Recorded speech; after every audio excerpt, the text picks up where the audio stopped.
my name is RGB. If you just connected to the server, welcome. If you're already a regular, welcome home. As promised, you guys really outdid yourselves and earned this next video. Thank you so much for reaching the like goal and going even beyond. Today, I will be diving into Hanako Yamada's redesign and rewrite, who's one of our special problematic 3. We will also peek into Senpai's family relationships and what type of parent his mother and father are. And you know the drill, to unlock the next 2 rivals, our like goal has gone up to 3k likes. I know y'all can do it, so smash the like button and don't forget to subscribe. Let's get right into it, shall we? Wait a minute, not yet. I just want to share with you guys what Pablo has kindly sent me to review. It's only a few minutes, okay? Unboxing segment! I never did one of these before, so I apologize for the wonky setup. So, the first thing I noticed when this arrived is that the box is extremely gorgeous. I'm a huge believer that if I buy something, not only the product needs to be good, but the entire experience from unboxing to testing it out needs to be enjoyable too. And let me tell you, Pablo's entire presentation made me ecstatic.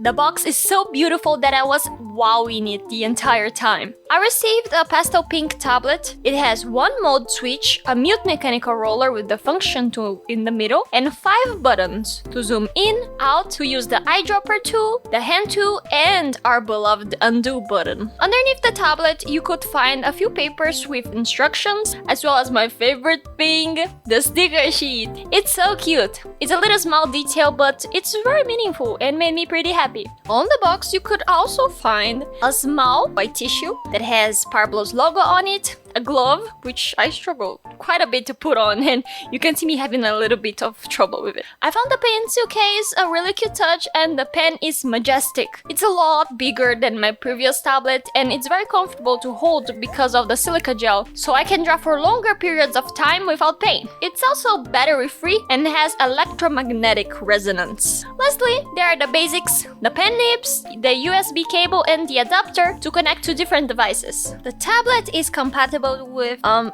Windows 7, 8, 10, and 11, with Mac 10 and 12 and above, with Android 6.0 and above, with Chrome 88 and above, with Harmony 1.0 and above. I don't know what half of this means, but it works everywhere but on iPhones, I guess. A few aspects that I would like to mention is how each button has sculpture designs, which is a detail that shows a lot of care when making the product. The pen is also very practical, since you can store up to 3 nibs and have the nib clip with you at all times. It's a lovely tablet with a soft and attractive presentation that really gets me excited to draw just so I can use the product because it's so inviting to have on your desk. It's a huge upgrade from my unmentioned brand Bamboo previous tablet, and the price range is also not that different from that one. So if you're just starting, this is a very solid pick, even if you're not starting, because I sure as heck am not, and I'll use this until the end of times, or until Pablo sends me a display tablet. So thanks again, Pablo, for sending me this beautiful coquette tablet. I'm waiting to review one of your display tablets too, so hint hint, you guys should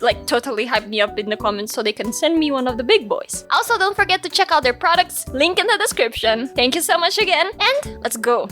Now going truly into the focus of today's video, Hanako Yamada. The first thing you notice right away is that Hanako looks similar to our version of Senpai, which makes her incredibly different from canonical Hanako. That aside, I'll brush over the basics of how we changed her uniform and how I dislike the canon uniform. Hanako's uniform is a little bit oversized for her, which gives her a silhouette that looks a little bit more childish. Since I didn't want to change her concept too much. She's the overbearing sister who is overly attached to Senpai, but not in a weird way like it's framed in the original. She loves pastel rainbows, she likes children's games, and anything that gives her a rush of nostalgia and reminds her of the time her and the older brother would play together with toys. I slapped on her many accessories, and originally I was planning to give her a wilder look, which would remind you of how children usually dress up when alone, but I chose to keep that side of her more balanced. She has a few star shapes and heart-shaped accessories too, and instead of usual socks, she wears rainbow leg warmers, and I chose to keep her pigtails, but I gave it a little wilder look to give off a more hectic vibe from her, I guess. And on top of her head, there's a little ahouch, just like her brothers. So let's tackle her personality, alright?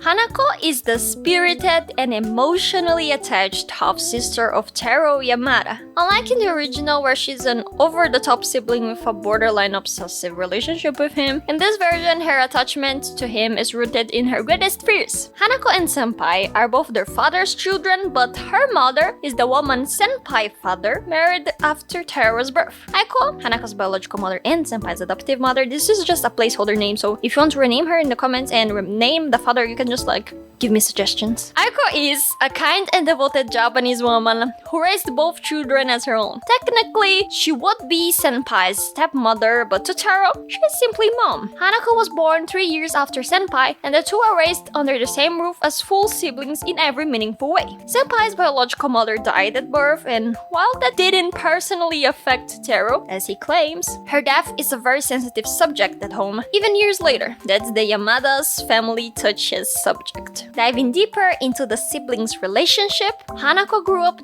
deeply admiring her older brother. He was her constant in a world that, at times, felt confusing and overwhelming. He was assertive and charismatic, always knew how to make her laugh, and would always protect her from anyone who made fun of her. She's bubbly, emotional, and a bit naive, which often will make her an easy target for petty bullying. She's just entering her first year at academy, and she finds herself struggling to find her place in the world without her brother by her side. Hanako's one true fear is growing up. Aging, if we put it properly. She's scared that if she grows up, her parents will leave her to her own demise. Eventually, they will die.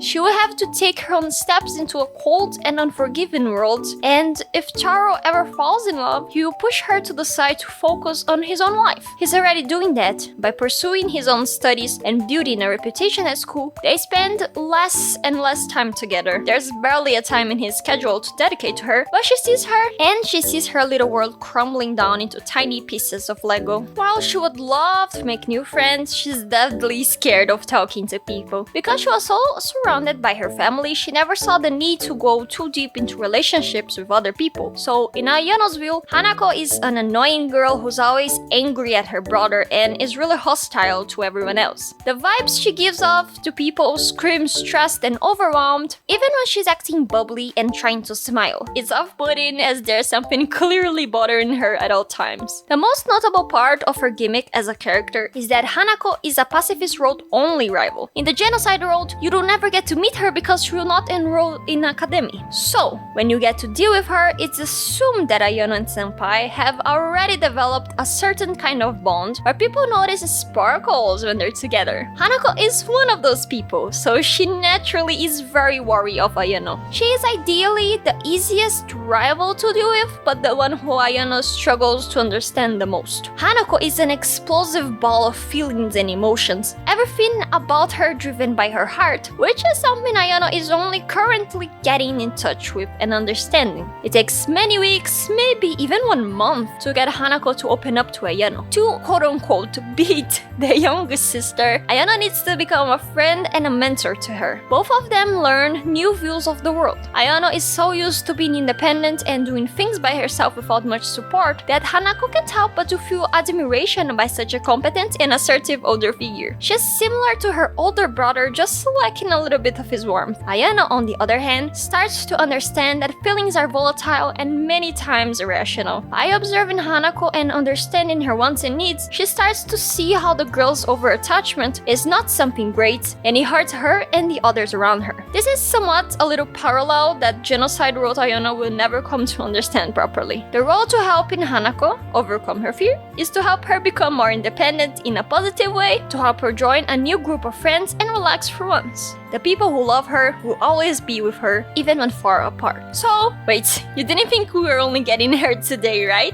I'll also be talking a little bit about their mother and father, as they are actually considered side rivals. The Yamada family is a rival as a whole, although Hanako is the biggest obstacle. I didn't finish up their designs too much like the other girls. I kept their reference art pretty simple, so it's just a full body. But let's get to them anyways. This section is going to be straightforward, so the video won't be too long. Let's start with the mom, who for now we will refer to as Aiko. Feel free to give your name suggestion in the comments. She is a gentle, patient woman who gladly took Taro as her own child upon meeting Roberto, who at the time was struggling to get everything together. She treats both children equally, and there is no shade of doubt as she loves them deeply. She has raised them with the core fundamentals of discipline, humility, and respect, but also encourages their dreams and individualities. She loves Hanako's joyful fashion and Taro's curious nature. But through the course of her motherhood, she has carried the emotional weight of raising another woman's child, believing she could never replace the mother he never knew. Aiko knows how much Taro loves her, but deep in her heart, she is afraid he will detach from her once he fully grows up. When facing her, Ayano has to gain approval and prove her worth. Aiko sees Ayano as a potential threat to her son's future and familial connection. The girl is polite but way too distant, and her eyes are difficult to read. Aiko becomes skeptical and afraid of Ayano becoming emotionally manipulative and hurting Taro, driving him away from his family. Ideally, Ayano has to earn Aiko's trust and prove she's not a bad influence and does not wish to bring any harm. I haven't really developed much further into how this could be done, but I believe it will be like one of those anime episodes where there's like a festival where families go into the school and Ayano's just like, look at how good I am at doing family stuff. I'm totally a good partner for your son. Please accept me. Something like that. I hope you get the gist of it. Now onto the father, Roberto. He's totally not Brazilian because I want to leave this open to interpretation. He's the easiest rival to deal with. He's cheerful and reliable, a man who's cared deeply by his ex-wife's death. He doesn't really speak about it, but Tara's biological mother was also his high school sweetheart. Even now, after her death, he still treasures their memories deeply, although he learned how to move on and came to love Aiko just as much as he loved Tara's mother. He's open to welcoming Ayano in the family, but he's a perceptive man just like his son. He laughs a lot and is very playful, but he notices all of the subtle emotional shifts Ayano has. He's suspicious of her demeanor and worries she's putting on an act. He's just very puzzled by what's the deal with this girl and what would she ever have to gain from the Yamada family if she really had ill intention. If Ayano is smart enough, which I guess she are because the players would be very smart because you guys will be the players and you guys are smart.